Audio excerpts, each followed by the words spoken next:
მოგესალმებით ძვირფასო მსმენელებო და მეგობრებო. დღეს მე მინდა თქვენ შემოგთავაზოთ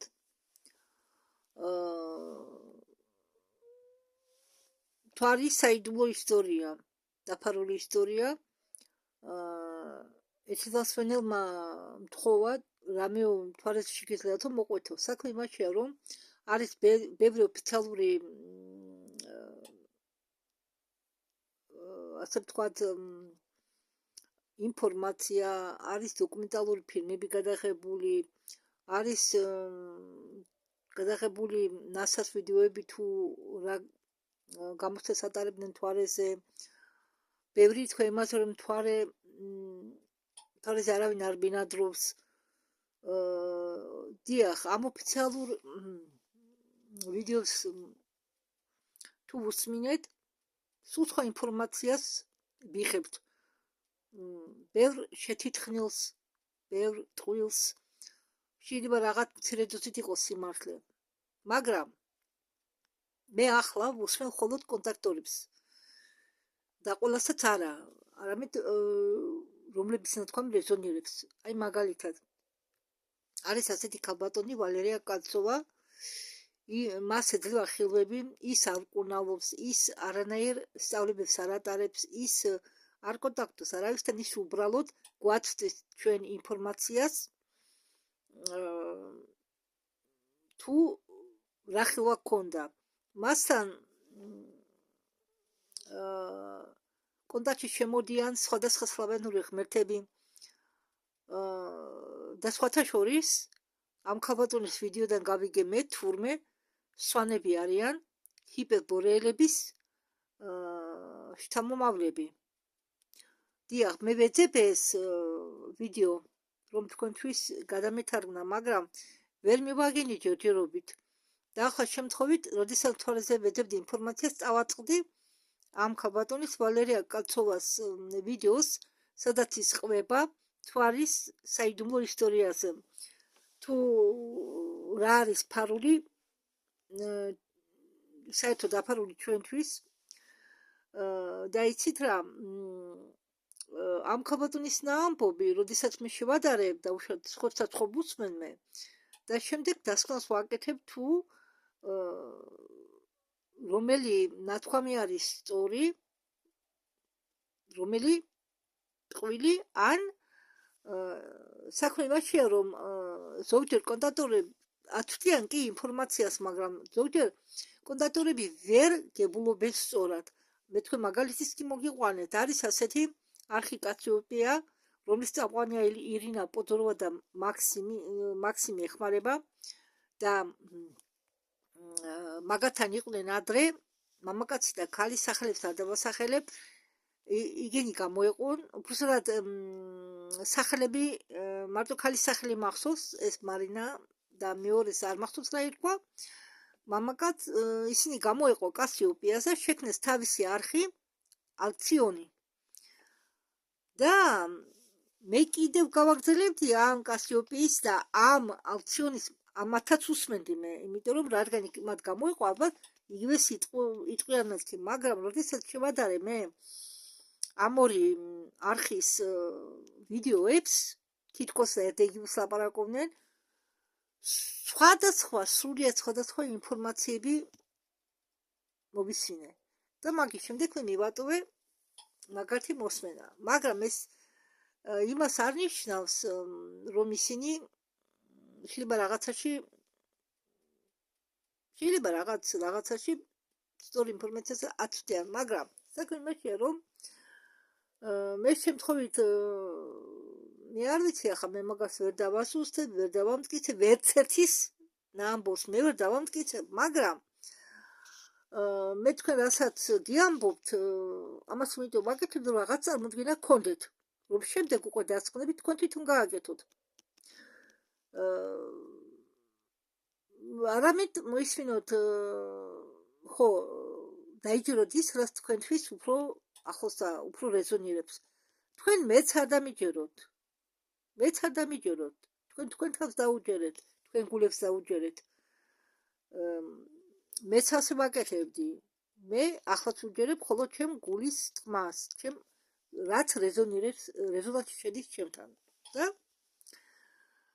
ასევე მე ადრე უფრო ვუსმენდი ამ ქალბატონს ვალერია კაცოვაც, მას ყავს კიდევ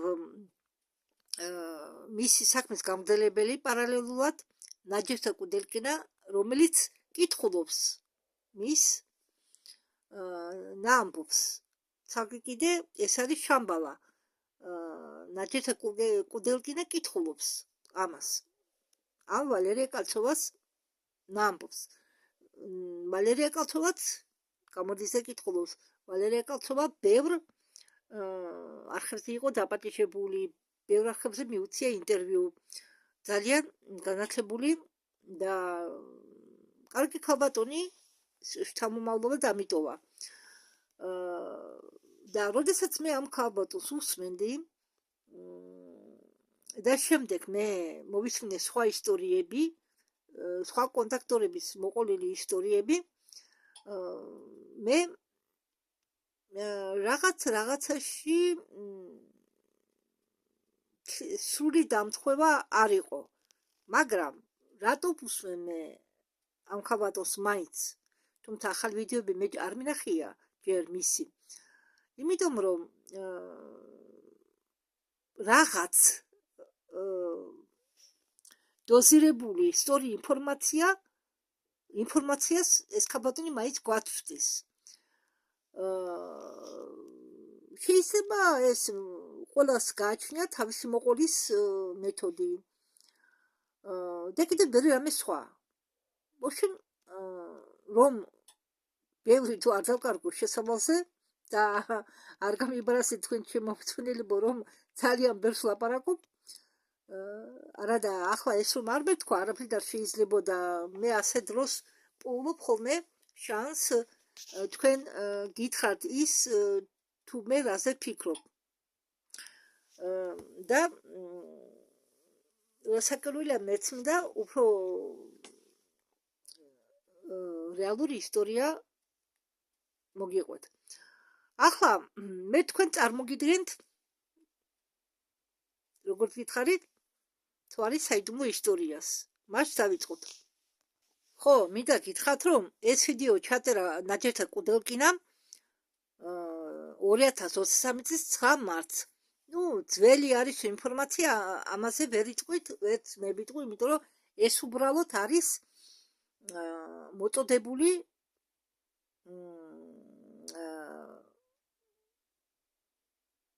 ინფორმაცია, ისეთი ინფორმაცია, რომელსაც სიძველე არანაირად არ მოქმედებს. მას რა საიდუმლოს მალავს თვარე. მართალია, რომ მის ზედაპირზე ბევრი უცხოპლანეტელების ტრანსპორტი დადის ან დაფრინავს. მართლა არის თუ არა მთვარეზე ძველი ქალაქების ნანგრევები. რა ნახეს ასტრონავტებმა მთვარეზე? ან რა არ ნახეს? ხომალდი აპოლონის გაფრენის შემდეგ გავიდა თითქმის ნახევარი საუკუნე. მაგრამ კამათი იყვნენ თუ არა ამერიკელები მთვარეზე დღემდე არ წყდება. ეგრეთ წოდებული მთვარის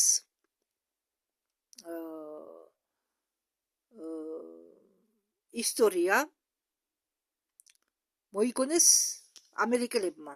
რუსეთში კი ამ ისტორიას დაუჯერენ არაჩვეულებრივი ენთუზიაზმით.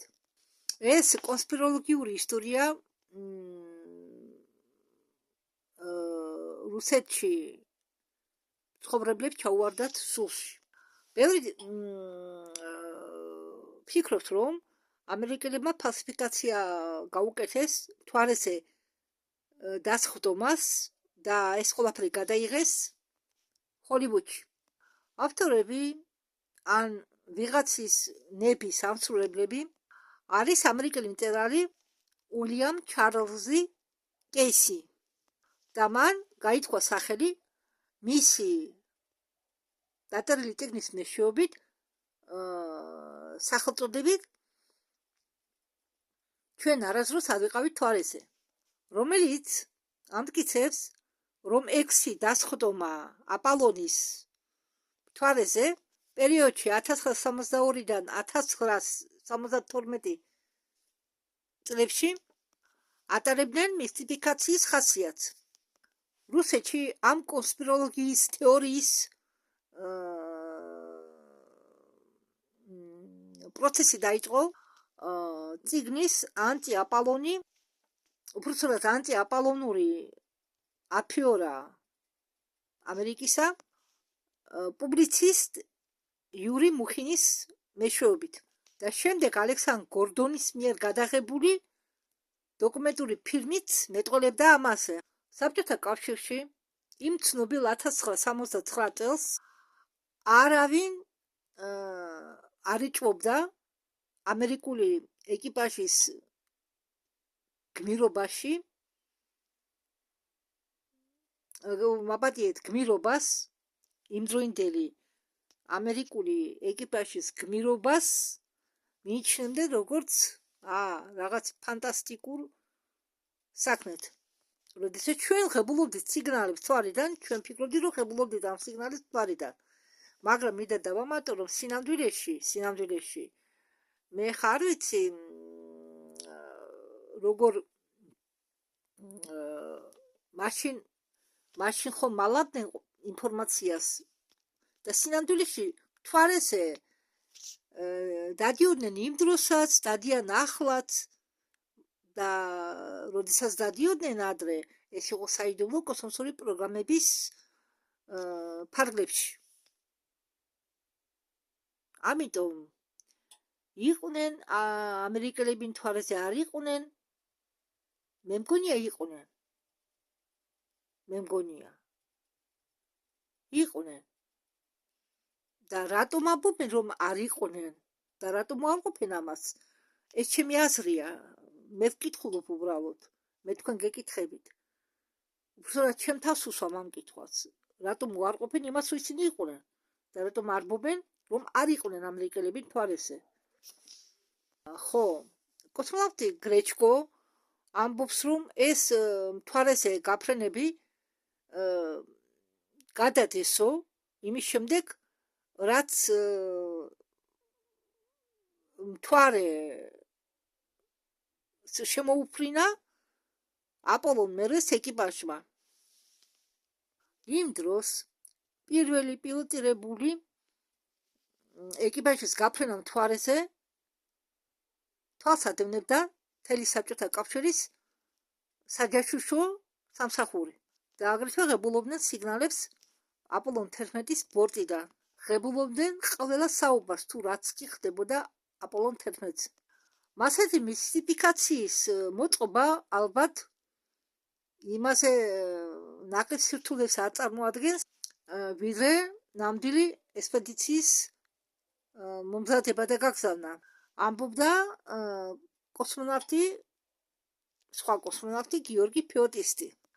ამის გამო ალბათ იძულებული იქნებიან გააგზავნონ მთვარეზე სატელევიზიო სადგური, შემდეგ გააგზავნონ რეტრანსლატორი, რომ გადმოსცენ იქაური ვიდეო სიუჟეტები. და კიდევ ალბათ უნდა შექმნა რამდენიმე ქარხანა, რომ ააშენო კოსმოსური ხომალდები. და შემდეგ უკვე მთვარიდან იმიტაცია გაუკეთო დედამიწაზე დაშვებას. ეს რთულია, თუმცა თანამედროვე კონსპიროლოგია ბრალს დევს საბჭოთა კავშირსაც იმაში, რომ ისინი მოქმედებდნენ ამერიკასთან ერთად ამ საკითხის მოწყობაში. მაგრამ 1969 წელს მართლა მოხდა ამერიკელების მთვარეზე გაფრენა და იქ ერთ-ერთი კოსმონავტი იყო ამსტრონგი. მომღერალი ამსტრონგი არა, კოსმონავტი ნილ ამსტრონგი. თუ მაინც შემობენ რომ ამერიკელები არ ყოფილან მთვარეზე. ვის აწყობს ამ ფაქტების დამალვა, რომ ამერიკელები იყვნენ მთვარეზე, რადგან იქ მათმა ისეთი რაღაცა ნახეს, რომ შემდეგ ეს პროგრამა დახურეს. ხო, და ეს პასუხი ამ ისტორიაზე მოუვიდა ვალერია კალცოვას გაცნობიერებულ სიზმარში. რას ნიშნავს გაცნობიერებული? არის გაუცნობიერებული სიზმარე. როდესაც ადამიანი იძინებს და ის სიზმარში დაადის, რასაკეთებს, სად არის, ეს არაფერი არ ახსოვს. მაგრამ გაცნობიერებული სიზმარი, სადაც ჩვენ შეგნებულად შედიხარ სიზმარში, ან ტოვებს სხეულს. არა, ეს უკვე ასტრალური ისაა გამოსვლა. ისა გაცნობიერებულად დადიხარ სიზმარში, იცი რომ შენ სიზმარში ხარ, მაგრამ შენ ფხიზლობ ამავე დროს და აცნობიერებ ამას. და ასე დროს ხილვები მოუდის ვალერია კალცოვას. არსებობს არტეფაქტები, რომლის დამავალს ცდილობენ და ამ ვიდეოს მოსმენასო არ ურჩევო იმ ხალხსო, რომლებიც სკეპტიკურად უყურებენ ამ საკითხს. რადგან ჯერჯერობით კიდევ არიან ადამიანები დარჩენილი ისეთები, რომლებსაც მართლა ჯერა, რომ ადამიანები არ ყოფილან მთვარეზე და ისიც სჯერათ, რომ ადამიანი არ გაფრენილა არასოდეს კოსმოსში და სჯერა ამდაგვარი ბევრი რამ. ხომ იქ ბევრ რამეს ახლა ახწერებს და იმას თუ რა ნახა ვალერია კალცოვამ და როგორი ფორმით ნახა, ამას მე არ გადათარგმნი, რადგან ამას ბევრი დრო უნდა. მხოლოდ იმქიდან დავიწყებ, რომ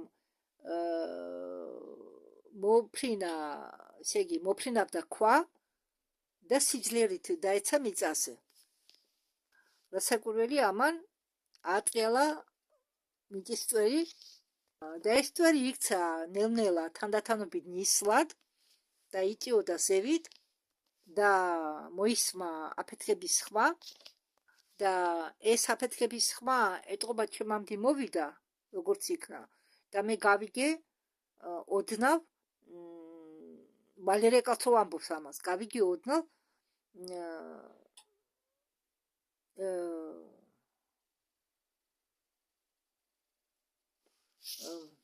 ხო, კუნეცის ხმა, ვერ გავიხსენე ეს, კუნეცის ხმა და ეს ხმა მოდიოდა ნუ მიწიდა. შავ ცაზე თვალის ნახვარი გამოჩნდაო. კი, მაგრამ რა არისო ეს? ის ისეთი უზარმაზარიაო. მაგრამ ეს ხომ მხოლოდ დისკის ნახევარია. მაგრამ ეს თვარი არაა, ეს გავს დედამიწას.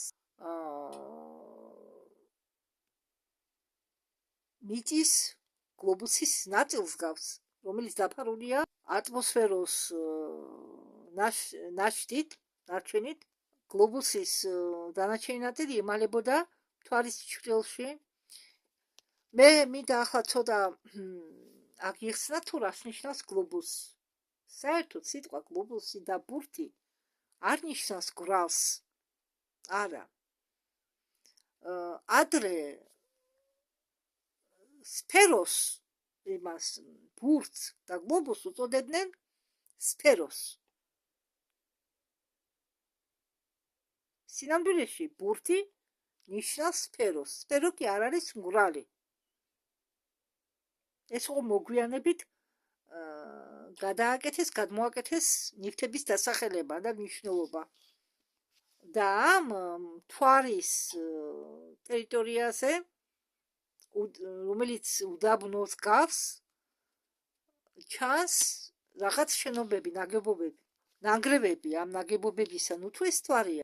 მაგრამ დედამიწა ჯიუტად აგრძელებს ცაში ყოფნას ერთ ადგილას და მთვარი არ ხდება. ანუ მთვარი არ ხდება, ესე იგი მთვარის გარშემო არ ტრიალებსო.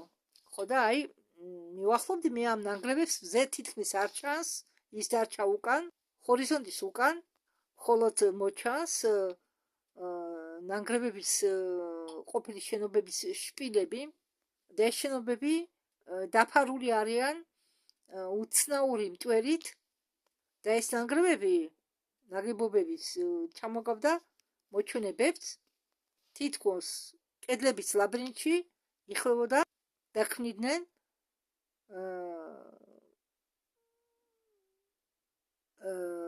უცხო კონსტრუქციებს. მაგრამ რაღაც ძალა მე მიმართრია იმ სიბნელეში, მზის სხივებიდან შორს. იქ იმ სიბნელეში, სადაც ოდნავ ცდებოდა სინათლე, მოჩანდა რაღაც უდიდესი ზომის კონტურები. გიგანტური სხეული, რომელიც გარეგნულად მოგაგონებდა კასტროლოტი რუსულად ალბათ ვეშაპი, ხო, ვეშაპია. და ეს ვეშაპი იწვა გვერდზე. ეს ვეშაპი იყო თითქოს ქვის და თითქოს მეტალიკური და ის იყო ძალიან დამტვერილი. ამ კონსტრუქციის გვერდში მოჩანდა ხვრელი. იყო სიბნელე, ნელოდა, მაგრამ რაღაც უცნაურმა ნათებამ დაიწყო ოთახის განათება და გაანათა აგრეთვე ნივთები,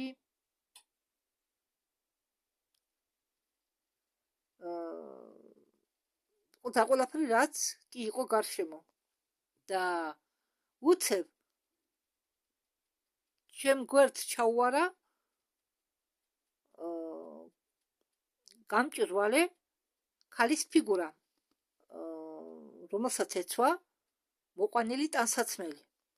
და ის მაგონებდა მე უბრალოდ ჩამოგავდა ჩინელს ან ეგვიპტელს. მუქი ფერის კანი, შავგრევანი ფერის კანი, ოდნავ მინდალისებური თვალები, მუქი ფერის თვალები და კვეთრი, კაცრი, ძალიან შავი თმები ხრებამდე. წარბებს შორის აი აქ ამ ადგილას უჩანდაო რაღაც ამობურცული, ეს მესამე თვალი იყო, როგორც ბუდას სტატუეტებს აქვს ხოლმე. და ამ დროს ქალმა აწია ხელი და შემაჩერა. ამ ხალხს ჰქონდა 6 თითი ხელებზე. ჩემ შიგნით მე გავიგე უცხო ენა, რომელიც ჩამოგავდა აღმოსავლურ დიალექტს და რომელიც მელაპარაკებოდა ნაზი რბილი ხმით. მაგრამ ამ ენას ვიღაც მითარგმნიდა. იმ ქალმა თქვა, მე აქ არა ვარ. მე მოვედი სულის სახით, რომ მომიყოლა ის, რის მოყოლას სხეულში ჯერ ვერ შევძელი. ჩემი ფიზიკური სხეულიო ახლა იმყოფებაო დედამიწაზე სპეციალურ ბოქსში, სამხედროელების საიდუმლო ბაზაზეო. ეს ბაზა არის საერთო ბაზა ამერიკელებ და ცივილიზაცია ნეფილიმების მეშვეობით. ანუნაკებისა. აგრეთვე დედამიწაზე იქ იმ ბაზაზე ესწრებიან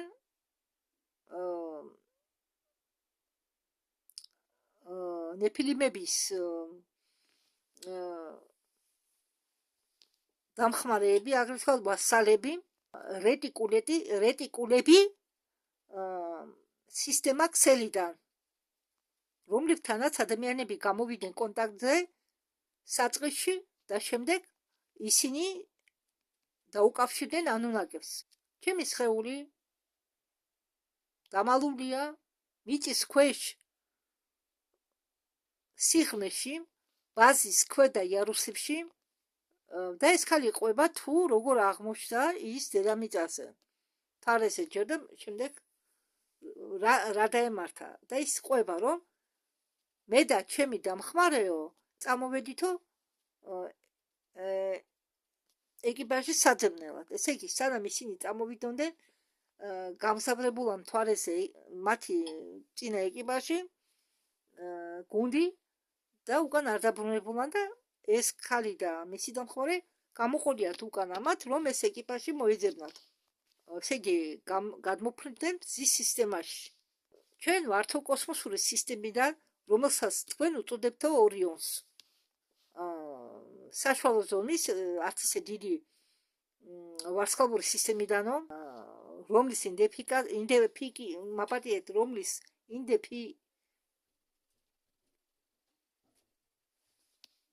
რომლების იდენტიფიკაცია, რომლის იმ ადგილის იდენტიფიკაცია ჯერ თქვენ ასტრონომებმა ვერ შეძლესო, ვერ მიაგნესო. ესე იგი, ჩვენი ცივილიზაცია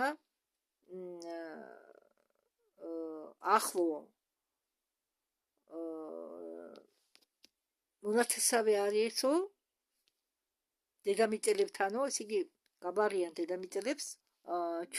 ჩვენი წინაპრებიო დედამიწაზე სიცოცხლეს აშენებდნენო. მათ ეწოდებოდათო ლუმბო. მაგათმა ჯერ ფაეტონი დაასახლესო და შემდეგ დედამიწა. ამ ლუმბოელების წარმომადგენლების სისხლი ჩქებდა ლემურიელების ხალხში, რასაში. ჩვენ გვაქვს ერთი ძირი. ლემურიელი რასის შთამომავლობა ასიმილირდა მონღოლოიდების რასებში, აგრეთვე მათმა სისხლმა შეაზავა ეგვიპტელების სისხლი და ზოგი ინდიელების რასების წარმომადგენელი, ზოგიერთი ინდოელების ერის წარმომადგენლებიც ატარებენ მათ სისხლს, უფრო სწორად ინდიელები, ამერიკის ინდიელები, ინდოელები არა, ამერიკის ინდიელებშიც ჩქებსო მათი სისხლი. კიდევ გავიმეორებ, რომ გასაგები იყოს, ესე იგი, ესენი არიან ლუმბო ერის რასის წარმომადგენლები. ეს რასა ლუმბო დასახლდა დედამიწაზე ფაეტონის შემდეგ და იქ, ესე იგი, ეს რასა სახელწოდებით ლუმბო იყვნენ, ესე იგი, მათი შთამომავლობა იყო ლემურიელები. ამ ლუმბოს შემდეგ მათი გაგრძელება შთამომავლობა იყო ლემურიელები. შემდეგ კი ლემურიელები ასიმილირდნენ ამერიკის ინდიელებში და შეაზავეს თავისი სისხლი ინდიელების სისხლთან. ხო, და ეს ლუმბოელები დაუნათესებდნენ ენათესავებოდნენ ხიპერ ასურელებსაც. ესე იგი, ლუმბოელები ენათესებოდნენ ასურელებს, ესე ოჯახს ქმნიდნენ მათთან და რომლებიც იყვნენო მომავალი ჰიპერბორეელების წარმომადგენელიო, თვალწდები, თუ ზუსტად გავიგე. ჰიპერბორეელები კი გახდნენ ჩვენი წინაპრები. ისინი ამ ლუმბო რასის წარმომადგენლები, რომლებიც დარჩა ორიონზე, ისინიც ესე იგი, უკავშირდებოდნენ ნათესაური კავშირებით იქაურ დარჩენილ რასებს, ანუ შეერივნენ ერთმანეთში. ამიტომ მე დედამიწელს ვეკუთვნილ როგორც შორეული ნათესავი. ჩვენი ცივილიზაცია აგრძელებს თავისი წინაპრების საქმეს, რომლებაც შემოიტანეს სიცოცხლე ფაეტონზე, შემდეგ დედამიწაზე, ძმებთან და დებთან ერთად სხვადასხვა სამყაროებიდან. რუსულად ამ სხვადასხვა სამყაროებს ქვია ჩერტოგ. ესე იგი, სხვა სამყარო. ჩერტოგ. Другой мир, მაგრამ ძველებურად მათ უწოდებდნენ, აი მეთქე ხო გითხარით, რომ სკასებურად ამეთქი განლაგებული 178 სამყარო, ამას რუსები უწოდებენ ჩერტოგი. ხო, და დედამიწა მესამე განზომილებიდან ბრტყელია, მაგრამ უფრო მაღლა განზომილებებიდან ტორი, ბუბლიკი. და ეს ბუბლიკის შიდა მხარე, სადაც ნახვრედია, ხან გადმოიწევა გარეთ ეს, გაიხსნება, ხან ჩაიკეცება და ამ დროს ვლინდება ეს სხვადასხვა სკები, ეგრეთ წოდებული ჩერტოგები, სამყაროები. ახლა ჩვენ და დედამიწელებით არ ვართ გიგანტები, გოლიათები, არა ვართ. არ ჩვენ ვართ გოლიათები, არ თქვენ ხართ გოლიათები. ჩვენ ცხოვრობთ ასევე ფიზიკურ, ბიოლოგიურ სამყაროშიო, თუმცა სიცოცხლის ხანგრძლივობა ჩვენთან უფრო სხვანაირია. ჩვენ რამდენიმე ეკიპაჟი გავუშვით კარიბჭეების მეშვეობით ჩვენი მეგობრების სხვადასხვა სამყაროების ბაზებზე, რომლებიც შედიოდნენ სინათლის ძალების კოალიციაში, ჩვენი მეომრები ამ კოალიციის მეომრებთან ერთად აგრძელებენ ანუნაკების კოალიციის შეკავებას და მათი ვასალებისა თანავარსკვლავ სიბნელიდან.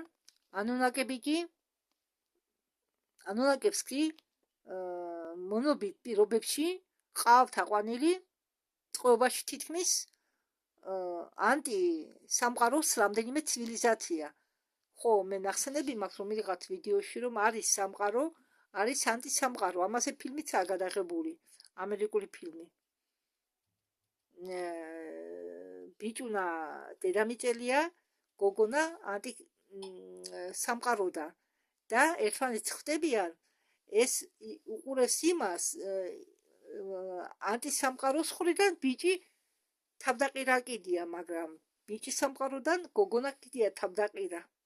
და ბაწრი ჩამოყავს ის გოგო და კვრის ქვეშ არიან შესული, რომ გოგონა უკან არ ავიდეს ისე. ესენი იყვნენ ზეტა, ბადეს თანავარსკვლავიდან და რამდენიმე რეპტილოიდები. და კიდევ წერების მაგვარი რამდენიმე რასა. ისე ანუნაკები გარეგნობით ჩამოგავენ ზეტა რეტიკულებს, მაგრამ ბოლო დროს მე ისტორია მესმოდა მაგალითად ბორეების წინში ანუნაკებს ბორევი აღწერს როგორც დრაკონელებს. არსებობს ასეთი ტექნოლოგია, ჰოლოგრამის ტექნოლოგია, რომლის მეშვეობით მაგალითად ახლა თქვენ რო გვერდით დაგიდგეთ, ან მე, ან რეპტილოიდი, ან დრაკო, ან რომელიმე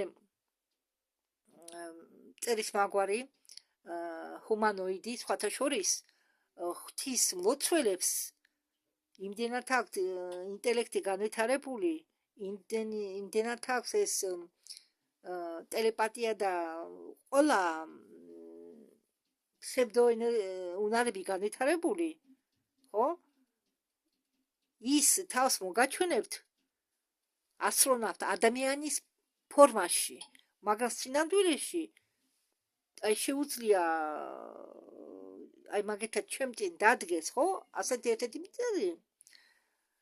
მათ შეიძლება მე თავი მომაჩვენოს ადამიანად, მაგრამ სინამდვილეში იყოს წერი.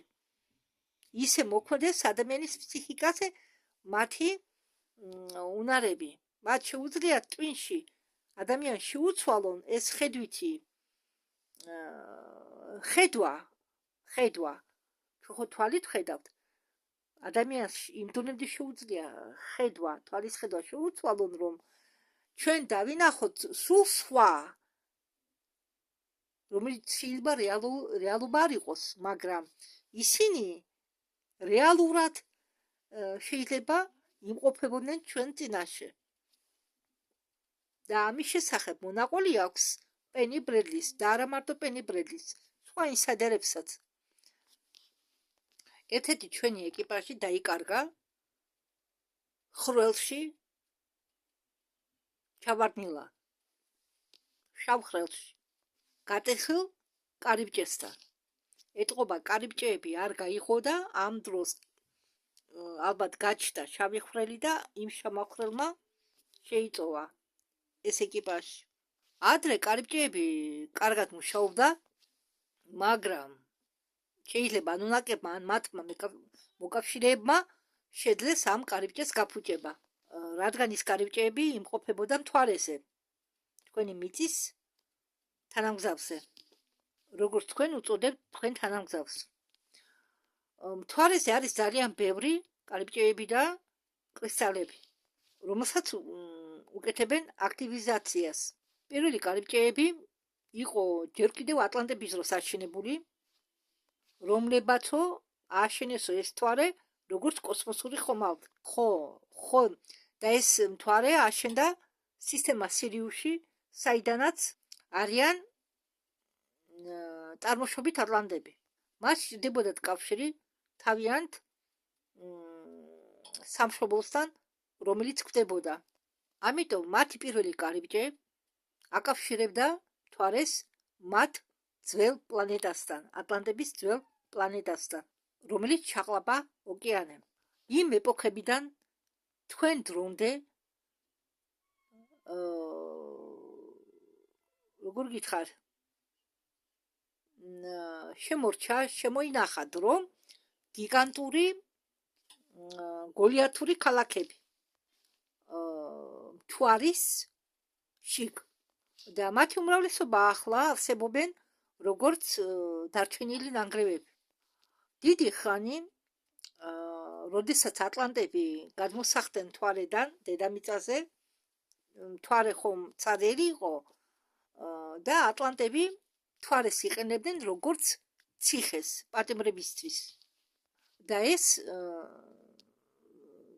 პერიოდი, როდესაც მთვარეს იყენებდნენ როგორც ციხეს, იყო ტირანი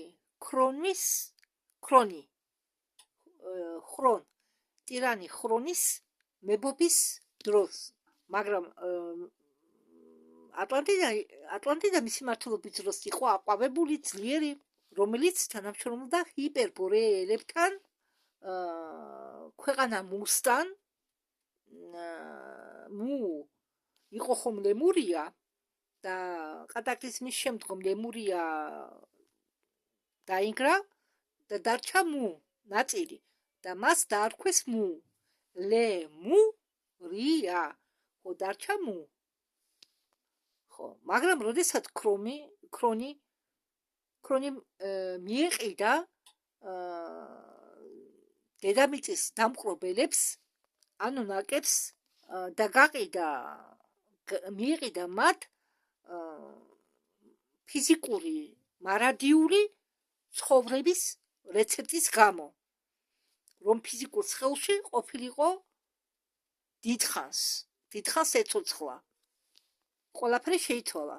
თუმცა ატლანტიდაში ხალხი ცხოვრობდა ძალიან დიდხანს და მათი სიცოცხლის ხანძრივობა ითვლიდა 10,000 წელს. მაგრამ ქრონისთვის ეს აღმოჩნდა მცირე. ქრონი 1000 წლეულების მანძილზე აცდიდა ანუნაკებს ოქროს.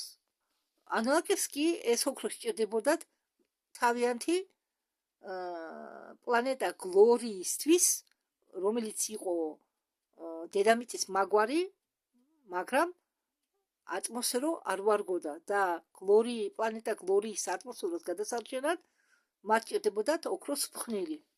ეს პლანეტა გლორია განლაგებულია დედამიწის ორბიტაზე. ოღონდ დედამიწა ამ მხარესაა და გლორია მზის უკან. ისინი ორივე ბრუნავენ მზის გარშემო ერთ ორბიტაზე, მაგრამ ერთმანეთს ვერასდროს შეხვდებიან. იმედია. და ამ პლანეტა გლორიაზე ახლა უკვე დაყენებულია აშენებულია ძალიან ბევრი ბაზები ამ სინათლის კოალიციის წარმომადგენლებისა. თუმცა იქიდან ანუნაკების საბოლოო განდევნა ვერ მოხდა. შეიძლება მოხდა, იმიტომ რომ ეს არის 23 წლის ჩანაწერი. ქრონმა მთვარეზე მოაწყო ციხე თავისი პოლიტიკური ოპონენტებისთვის. ის არ ეყენებდა სასიკვდილო სასჯელს, როგორც ხოლმე იქცეოდნენ ანუნაკები. იმიტომ რომ ატლანტის სიკვდილით დასჯა მათ არ როგორ გითხრათ, ატლანტების სიკვდილის დასჯით ისინი მათ თავიდან ვერ მოიცილებდნენ. იგივე ვერ მოიცილებდნენ თავიდან ჰიპერბორეელის ან მუს მობინადრეს დასჯა სიკვდილით. რადგან მათ შეეძლოთ დაბრუნებულიყვნენ თავის წვრილ სხეულებში და გაეგრძელებინათ თავისი საქმის გაკეთება. ამიტომ მათი სიკვდილით დასჯა იყო უაზრო და ქრონმა გადაწყვიტა მათი იზოლირება მთვარის სიღრმეში. ამისთვის ანუნაკების დახმარებით მთვარეზე იყო აგებული მრავალი ტექნიკური კონსტრუქციები გონების ცნობიერების დაბლოკისთვის. ესე იგი, ისეთი ტექნოლოგიები აღმართეს იქ ნაგებობები თავისი ტექნოლოგიებით, რომლებიც უბლოკავდა პატიმარს ცნობიერებას. ესე იგი, მე მგონია ისინი ართმევდნენ სულს მაგათ. აქ მთვარეზე ციხეში ტარდებოდა ხეცური ექსპერიმენტები სულების ჩამოშორებაზე, მეხსიერების წარსნებაზე და ამდაგვარი ტექნოლოგიების რამოდენიმე ეგზემპლარი იყო გადმოტანილი დედამიწაზე და დაყენებული იქნა მიწის სიცარიელებებში, სადაც სიცარიელი იყო, რომლებიც ააშენა ჯერ კიდევ ფაეტონელებმა თავისი მიზნებისთვის და აგრეთვე ლაბირინთის გამოსასვლელთან, რომელიც იყო აშენებული როგორც მრავალ ფუნქციონალური კარიბჭე. ეს არის დავიწყების მდინარე ზაფხული, რომელიც სინამდვილეში წარმოადგენს მოდიფიცირებული პლაზმის მდინარეს, რომელშიც ამ პლაზმის მდინარეში ატარებდნენ ამ სულებს და სულს ართმევდნენ მეხსიერებას. და ამ სულებს აცმევდნენ ძლიერ ენერგეტიკულ ქუდებს, ცილინდრებს და ხელს უშლიდნენ სულების ახალ განსახიერებას. აი ამ მექანიზმის დახმარებით სულებს აქცევდნენ ჩრდილებად. ქრონის უმცროსი ბიჭი იყო გლორიაზე, სადაც სწავლობდა იმ ტექნოლოგიებს. სულების დაბლოკი, როგორ უნდა დაებლოკა სულები და როგორ უნდა წაერთვიან მეხსიერება სულებზე. ხო, მას ეშინოდა, რომ მისი შვილები გახდებოდა მისი კონკურენტები და მას უნდოდა, რომ მისი შვილები მისგან შორს ყოფილიყვნენ. ქრონოს უნდოდა. და მან თავისი შვილები ყველა გააგზავნა მთვარეზე, აიდას გარდა. ხო, თქმულებები ჩვენამდე მოსული თქმულებებში წერია, რომ ქრონოსმა შეჭამა თავისი შვილები, მაგრამ ეს მასე არ იყო. ხელისუფლებაში მოვიდა პოსეიდონი, ქრონის უმცროსი ვაჟი.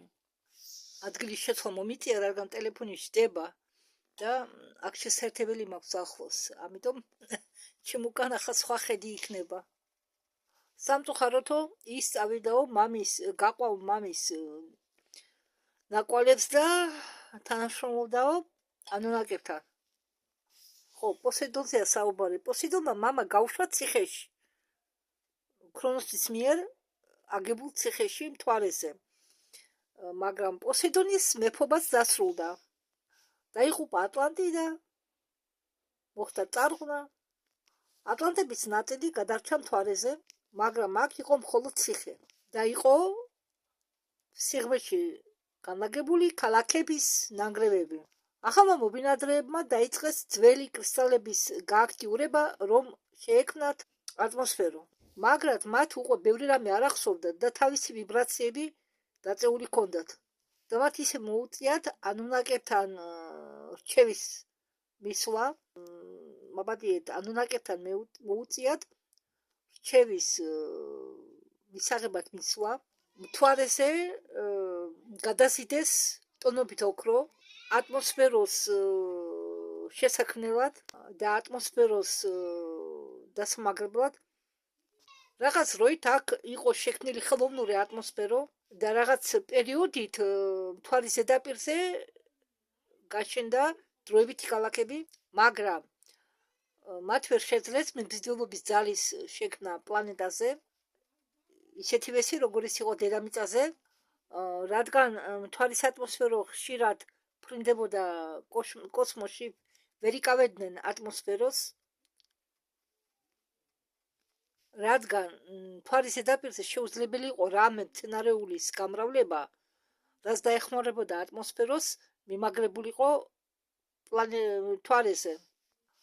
იმდენი ოქრო არ მოიპოვებოდა, რამდენიც მოიპოვებოდა ქრონოსის დროს, ამიტომ მთვარე მიგდებულიყო ანუნაკების მიერ. თუ გლორია თავისი მასით კიდევ იკავებდა ხელოვნურ ატმოსფეროს, მთვარეს არ შეეძლო ამის გაკეთება. ძველი კრისტალები იყო შეჩერებული კიდევ ძველ დროში. მაპატიეთ, ახლა აქ ყველს აცნობენ და ბავშვი ყვირის, აუტიზმიანი ბავშვია. თუ ესეც ჩაიწერება ახლა ჩვენ ვიდეოში. ანუნაკების მსახურებმა ჩაიმალნენ მთვარის სიღრმეში, სადაც შექმნეს თავისთვის ბაზები, სადაც დღემდე ცხოვრობენ იზოლაციაში. და მაგათმა მეპატრონეებმა ანუნაკებმა ისინი მიაგდეს. ანუნაკები იმ დროს ეხმარებოდნენ, როდესაც საჭირო იყვნენ ისინი. და როდესაც ვინმე არ დასჭირდებათ, მათ ანადგურებენ როგორც არასასურველ მოწმეებს. ამიტომ ატლანტებმა ჩაიმალენ ყველაზე ქვედა იარუსებში და დაბლოკეს კარები, რომ ანუნაკების მოწამულმა სხივებმა მოწამულ სხივებს არ მიეღწია მაგათამდე. ისინი შეეცადნენ კავშირზე გასულიყვნენ სინათლის ცივილიზაციის წარმომადგენლებთან, მაგრამ მათ იმდენად ძიმე კარმა ჰქონდათ. მათ ახლა, როგორც თავის ძმებს ეხმარებიან მათივე თანამემამულეები პლანეტა ევროპიდან, რომელიც განლაგებულია იუპიტერის სიახლოვეს, მაგრამ ასეთი დახმარების მიღება შეუძლიათ იმათ, რომლებმაც თავისი ცნობიერება გადააკეთა და თავიანთი ვიბრაციები აწია. ანუნაკები კი სინათლის ცივილიზაციასთან კონფლიქტის დროს ანგრევდნენ მათ კარიბჭეებს. ამ კარიბჭეების დახმარებით ეს სინათლის ცივილიზაცია მოდიოდა ხოლმე ჩვენი მზის სისტემაში. ანუნაკები კი ან ქვებს სრულობდნენ ამ კარიბჭეებში, ან აფეთქებდნენ მათ. ხო, ახლა მე არ ვიცი ახლა რა მდგომარეობა, იმიტომ რომ ჩემი ბოლო წყაროებიდან გამომდინარე, რომლესაც მე ვუსმენ, იქ იმდენი ბაზაა განლაგებული,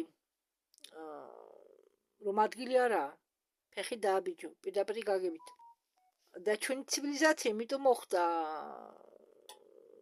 ავარიაში, ამბობს ეს ქალი მოჩვენება, რომ ანუნაკებს ჰქონდათ ერთ-ერთი კარიბჭე აფეთქებული და ჩვენი ცივილიზაცია ამ კარიბჭეში ცდილობდა გასვლას და მოხდაო შავ ხელში.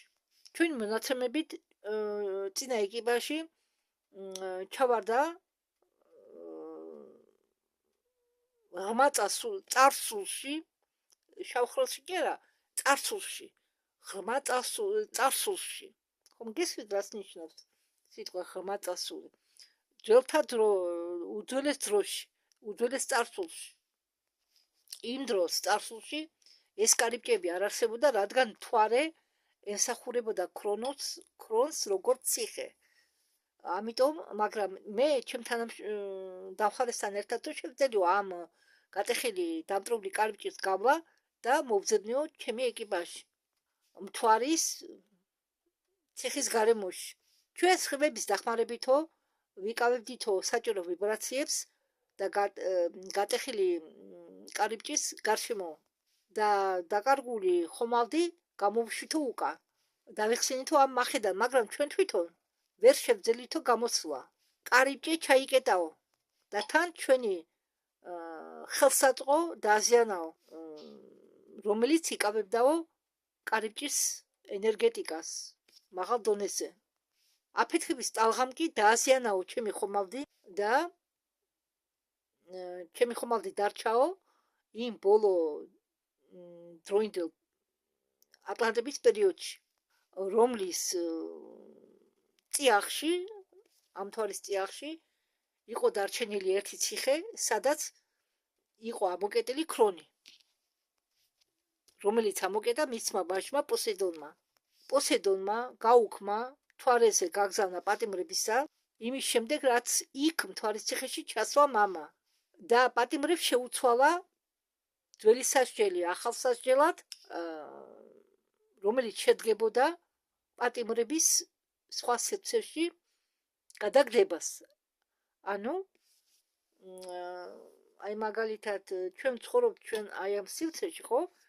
და მე რომ მქონდეს ტექნოლოგია სხვადასხვა განზომილებებში გასვლა, პარალელურ სამყაროებში გასვლა, პოსეიდონი რას აკეთებდა?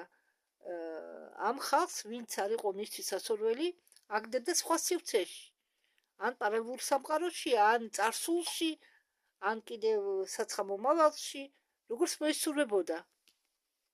დროის კარიბჭეების მეშვეობით. როგორც ჩვენთან შემოვიდა ციგნები,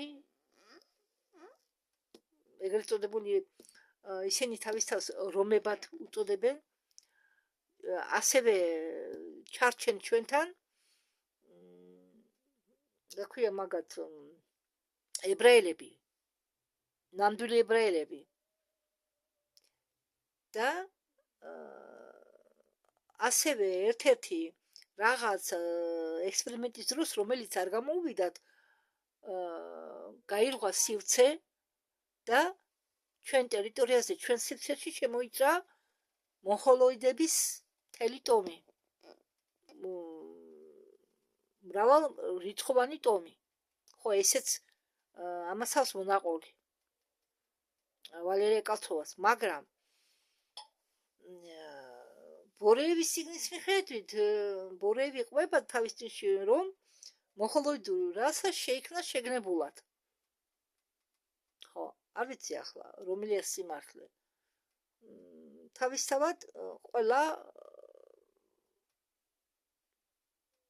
ხო, ჩვენ ამას ვერ გავარჩევთ, უბრალოდ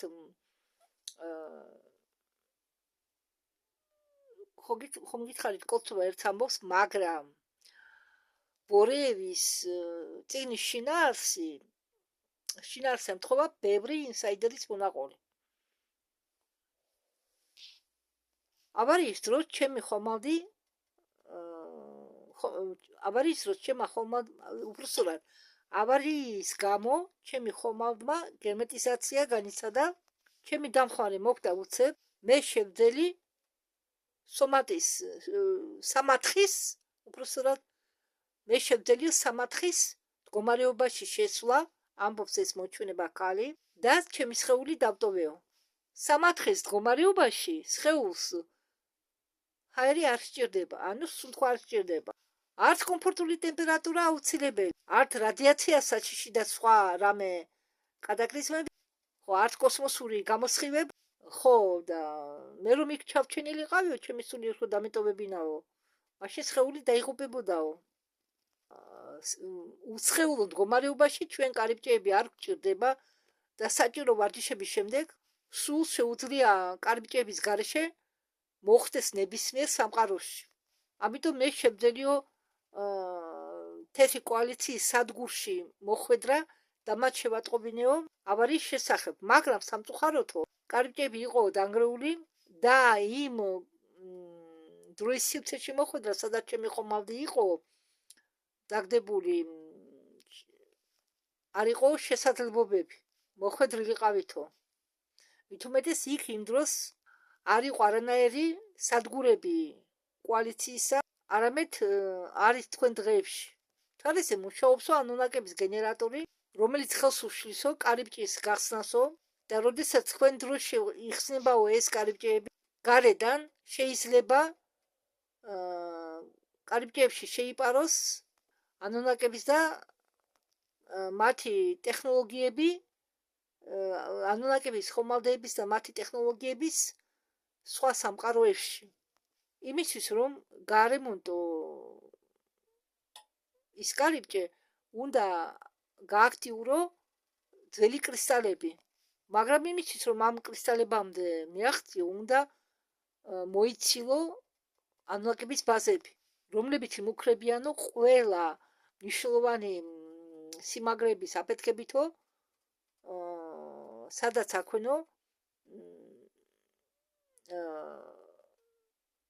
ოკუპირებული ტერიტორიებიო. თვითონ ანუაკებს არ შეუძლიათ იქ გასვლა დაბალი ვიბრაციების გამო, მაგრამ ჩვენც არ გვაძლევენ ამის საშუალებას. მე გადავწყვიტე, რომ ახალ განსახიერებაში არ წავს ვიყავი, სანამ არ გადაწყდებოდა ჩემი ძვლის სხეულის პრობლემა. რადგან იმ ხალხს, ვისაც აქვთ ჩემი სხეულიო, შეუძლიათ ჩემი სხეულის განადგურებაო. მე ხომ არ ვიცი ისინი რა ექსპერიმენტებს აწარმოებენო. ჩემი სხეული მთვარეზე იყო 10,000 წელი.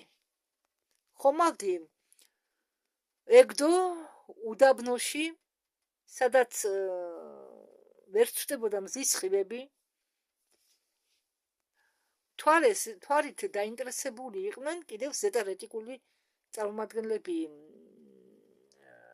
ბადედან, ქსელ ბადედან, ასეთი ის არის ტერიტორია კოსმოსში ორიონთან, გონითვარცდები და მათ დააყენენ ტექნოლოგიები, რომლებიც აძლიერებდნენ ანუაკების მიერ დაყენებულ ტექნოლოგიებს იმისთვის, რომ შეეგროვებინათ ნეგატიური ენერგია დედამიწიდან.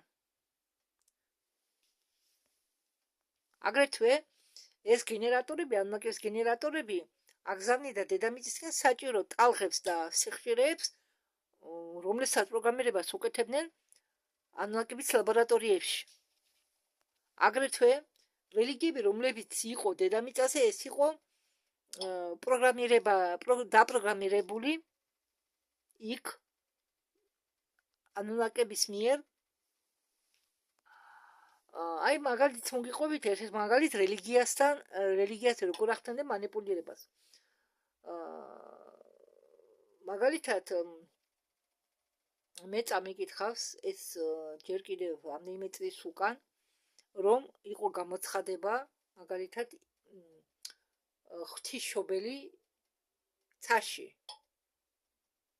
მოხდა ღვთისმშობლის გამოჩენა, ერთ ადგილას, მეორე ადგილას მოხდა იესოს გამოჩენა და თქვენ როგორ გონიათ ეს ყველაფერი როგორ კეთდებოდა? ტექნოლოგიის საშუალებით. იგივე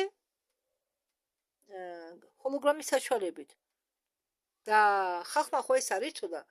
ხალხი ახლა კიდე ცოცხლადებს თავს თავის რელიგიაზე. არადა ეს არის მანიპულაცია ადამიანის ფსიქიკაზე. იეჰოვა იყო ანუნაკი, იახვე იყო ანუნაკი. იეჰოვა არ არსებობს დიდი ხანია. იეჰოვას ცნობიერება ჩატერეს დისკზე.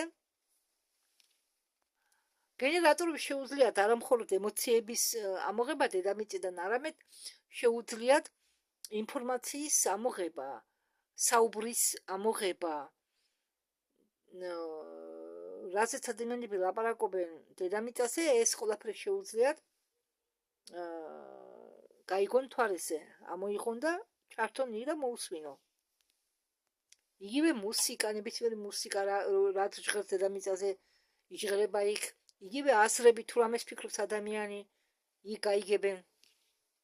ხო, ამ ინფორმაციას ფილტრავდნენ გლორიაზე და შემდეგ იყენებდნენ, მაგრამ ახლა ამ მომენტისთვის ანუნაკები არ არიან კახ ურთიერთობაში დედამიწის ახალ მეპატრონესთან, რომელიც დასახლდა აგარდაში. რასაკურელია ახლა ეს დიდი ხნის იყო ჩაწერილი და რასაკურელია ახლა ამჟამად სიტუაცია შეცვლილია უკეთესობისკენ და ის ახალი მეპატრონე იქ არ ამგონია იჯდეს. მაგ დროს იმ მეპატრონემ ამერიკელებთან შეადგინა კონტრაქტი და როდესაც მოbrunდა, ხო რაღაც პერიოდის არ იყო იქ, როდესაც მოbrunდა, მან შეამჩნია ესეთი ცვლილებები, რაც მას არ მოეწონა. ახალ მეპატრონეს უნდა შენარჩუნებინა ძველი სისტემა, როდესაც და უნდა ახედგინა იეჰოვა გაიცოცხლებინა, მას აწყობდა ბრტყელი დედამიწის ფორმა, ატყობდა რომ ზევით ვარსკვლავები რომ მოჩანდა, თუ რა გონიათ ვარსკვლავები რომ მოჩანდა, ახლა რატომღაც მე ვერ ხედავ მაგ ვარსკვლავებს, მაგდენ ვარსკვლავებს. ვარსკვლავები რომ მოჩანდა, სულ ტრიალებდა, ერთ და იგივე ერთი არ შეცვლილა. ერთი არ შეცვლილა ის ვარსკვლავები, ტრიალებდა უბრალოდ. თორე ყველა იყო თავისებურად განლაგებული. მათ კონტრაქტში არ იყო დადებული მოლაპარაკება იმის შესახებ, რომ დედამიწელები დაიწყებდნენ კოსმოსის ათვისებას. ესე იგი, იმ პერიოდში, როდესაც ეს მეპატრონე არ იყო დედამიწაზე, ადამიანებს, კაცობრიობას მოუსწრიათ კოსმოსის ათვისება. რაც არ მოეწონა მეპატრონეს, როდესაც დაბრუნდა დედამიწაზე. მოლაპარაკების მიხედვით ანუნაკებს შეეძლოთ თავისი ძველი ტექნოლოგიები გადაეცა დედამიწელებზე, უბრალოდ ტექნოლოგიების ნაწილი გადაეცა დედამიწელებზე, ესე იგი, რატომ გადასცემდნენ ამ ტექნოლოგიებს? რომ ამ ტექნოლოგიებით შემდგომში ესარგებლა ელიტას და არა მოსახლეობას, ელიტა კი ამ ტექნოლოგიებს გამოიყენებდა სიცოცხლის გახანძლივებაში. სამაგიეროდ კი მათ შეეძლოთ სხვადასხვა ადამიანების გადაცემა და წაყვანა დედამიწიდან, ხო ადრე მაგალითად ძალიან ბევრი ბაზა შენდებოდა ზეტა რეტიკულების, იგივე რუხების, იგივე დრაკონიელების, სხვადასხვა ბაზები შენდებოდა. ანდა საერთო ბაზები ჰქონდათ. სამაგიეროდ ანუნაკებს მოლაპარაკებში, ესე იგი, ანუნაკებს ჰქონდათ მოლაპარაკება დედამიწელებთან, ამერიკელებთან უფრო მეტი, რომ არ ჩარიოდნენ ამერიკელების პოლიტიკურ და გეგმონიის საკითხებში. მაგრამ ისე მოხდა, რომ ამერიკელები რუსების შემდეგ ჩაიდინეს ისეთი, ამერიკელებმა რუსების შემდეგ ჩაიდინეს ისეთი რაღაცა, რაც არ იყო დაგეგმილი ანუნაკების მიერ. ახლა რა შედგება, რა არ მოიწონათ ამას?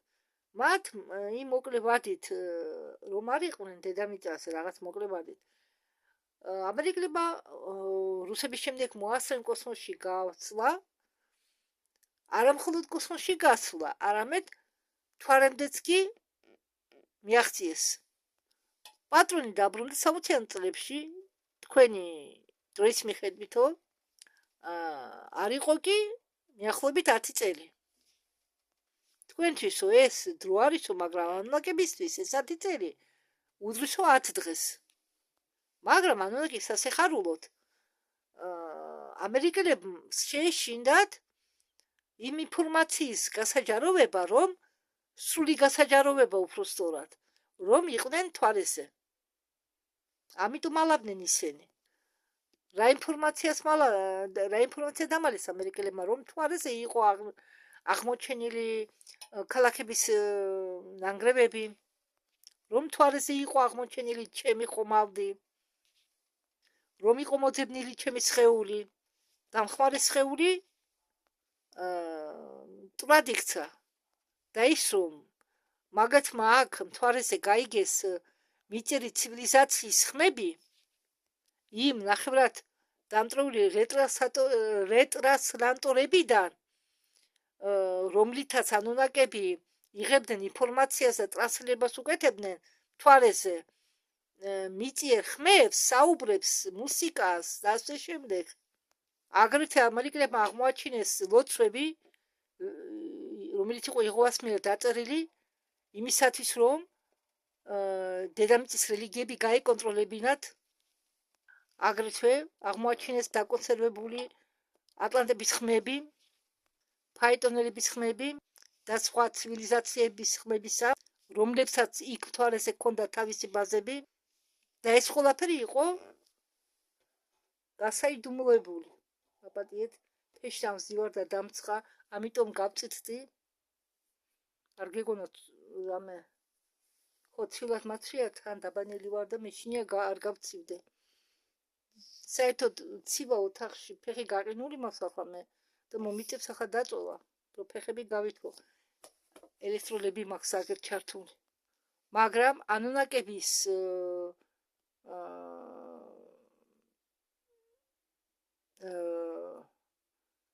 როგორ გითხრათ,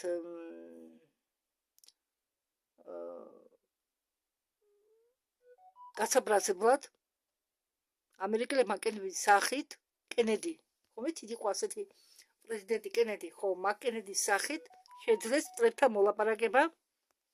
ესე იგი, მაშინდელი მათი ამერიკელების წრები იყვნენ უბრალოდ რუსები და ამერიკელებმა მოელაპარაკენ რუსებს, რომ ერთობლივად გამოიკვლევდნენ თვალის პირობებს.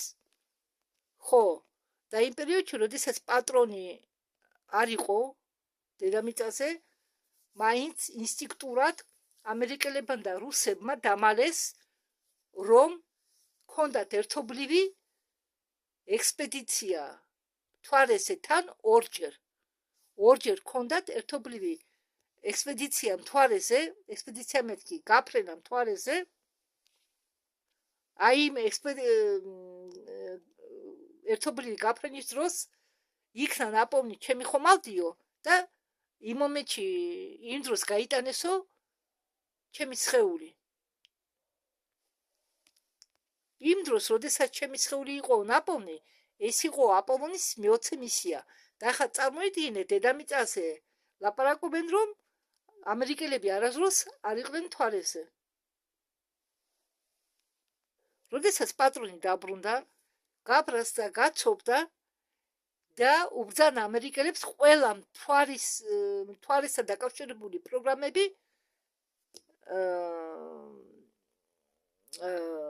შეეწყვიტა, შეეჩერებინა. დაემუქრენ მიწიერი ცივილიზაციის განადგურებით. და დაემუქრა მიწიერ ელიტას, რომ ჩამოართმევდა დედამიწაზე მმართველობას და მათ ჩამოართმევდა კომფორტს, რომლითაც ისინი სარგებლობდნენ. არა, მე საც უყურებ, რამდენია დარჩენილი მეხსიერების ადგილი. იცით რა, მე ეს მეგონა მთვარეს ისტორია და სინამდვილეში, ხო, თქვენ ხომ თხოვეთ, ერთ-ერთმა მთხოვა მთვარეზე რამე ვიდეო ჩატერეთო და მე შემდეგ მივაგენი ვალერია კალცოვას ეს ვიდეო არ ყოფილა მთვარის შექმნაზე. ეს არის ისტორია, საიდუმლო ისტორია, რაც ხდებოდა მთვარეზე, მაგრამ ეგიც საინტერესოა და იმასაც გადავთარგმნე მე აუცილებლად. ახლა ამ დღეებში იმასაც გადავთარგმნე. ამიტომ მომიტევეთ უცებ, მაგრამ ესეც არანაკლებ საინტერესოა. და ახლა იმისათვის, რომ მე პატრონეს გული მოელბოთ, ამერიკელები წავიდა ახალ ხელშეკრულებაზე და ახალი ხელშეკრულების მიხედვით ამერიკელებს უნდა შემცირებინათ მოსახლეობა თითქმის უნდა გაენახევრებინათ. გახსოვთ, დავითის კრიჩალებზე იყო ინტერნეტში საუბარი, რომ დედამიწის მოსახლეობა უნდა შემცირებულიყო 500 მილიონამდე. შემდეგ ეს კრიჩალები დაამტვრიეს. ხო, რომლებაც არ იცით ამის შესახებ, ახლა ჩემგან გაიგებთ. ხო, იყო ასეთი კრიჩალები, ეწერა პირდაპირ, რომ მოსახლეობა უნდა შემცირდეს 500,000 მილიონამდე. შემდეგ ეს ქვები დაამტვრიეს. და რომლებიც დარჩება, მათგან გააკეთონ ბიორობოტები. შემოსვენელებო, ბევრი თქვენგანი აქებს მასკს.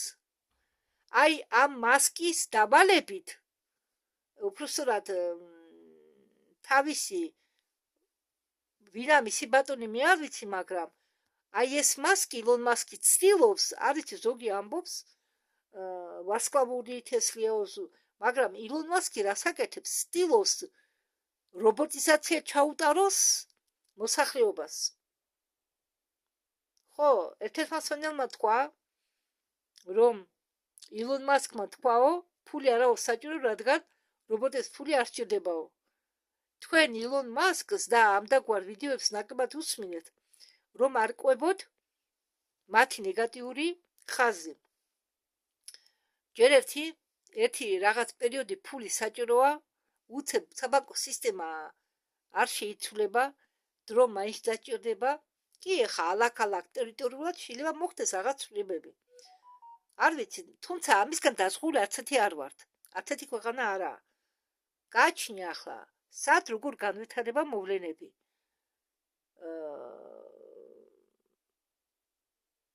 აი ამისთვის უნდა ვიბრძოლოთ ჩვენ. ამიტომ და დავფიქრდეთ თუ რას ვიფიქრეთ. რა დროს ხდება რობოტიზაცია?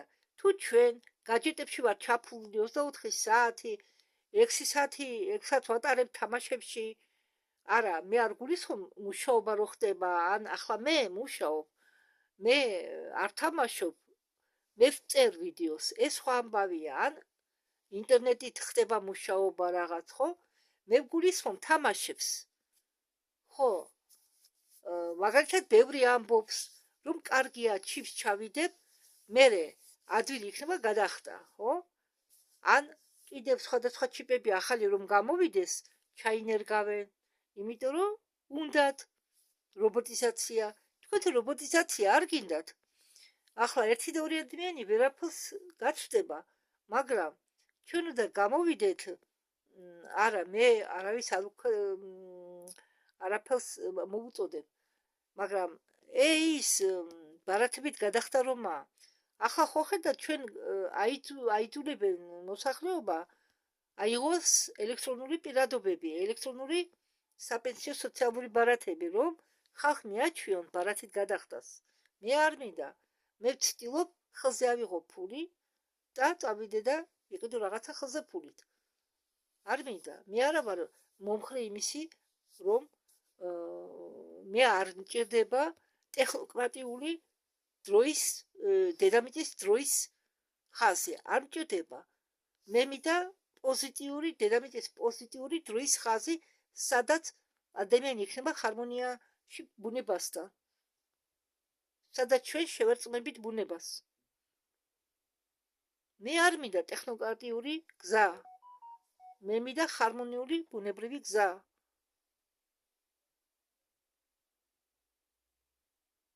მე არ მინდა გავხდე რობოტი. მე მინდა გავხდე ის პირველყოფი ადამიანი, რომელიც იყო დედამიწის დაცემამდე. დაუბრუნდეთ ჩემ საწყისებს. ეს მინდა მე. და როდესაც ჩვენ დაუბრუნდებით ჩვენ საწყისებს, ვისაც უნდა ეს? ჩვენ არც კომპიუტერები დაგვჭირდება, არც ტექნიკა დაგვჭირდება, იმიტომ რომ ჩვენ მთებიც კი გვექნება. ჩვენ ვიფრნთ სადაც გვინდა. ჩვენ ვივლით წავალთ სადაც გვინდა.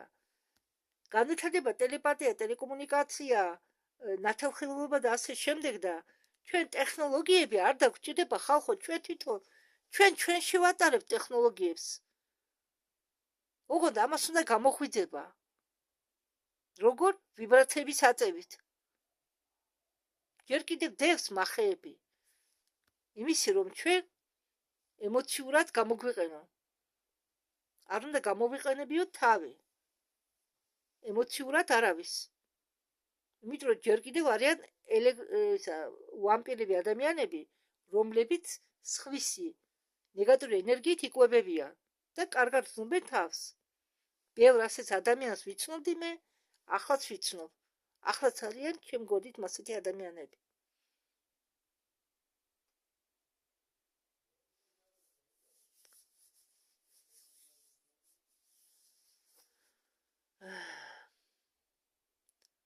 კარგი, მოდი ჩვენ იქ მეტი მე უბრალოდ მიახლოებით გითხარით სიტუაცია და მოდით ამით დავამთავროთ, იმიტომ რომ სიმართლე გითხრა დავიხარე და მე კიდევ რაც მთავარი იყო, მე თქვენ მოგიყევით. ხო, რომ მე ხა გადავხედავ კიდე იქ რა წერია ბოლოში. იმის მიუხედავად, რომ ბევრი ასტრონავტებს კლავენ, რადგან ხალხი იძიებდა სიმართლეს და ასტრონავტებს უნდათ ხალხს სიმართლე გაეგოთ. რაღაც ინფორმაციება მაინც გაშონას გასაჯაროვდა ასე გასაჯაროვდა ინფორმაცია ჩემ ხომალდზე, ჩემ სხეულზე. და ამით დავამთავროთ.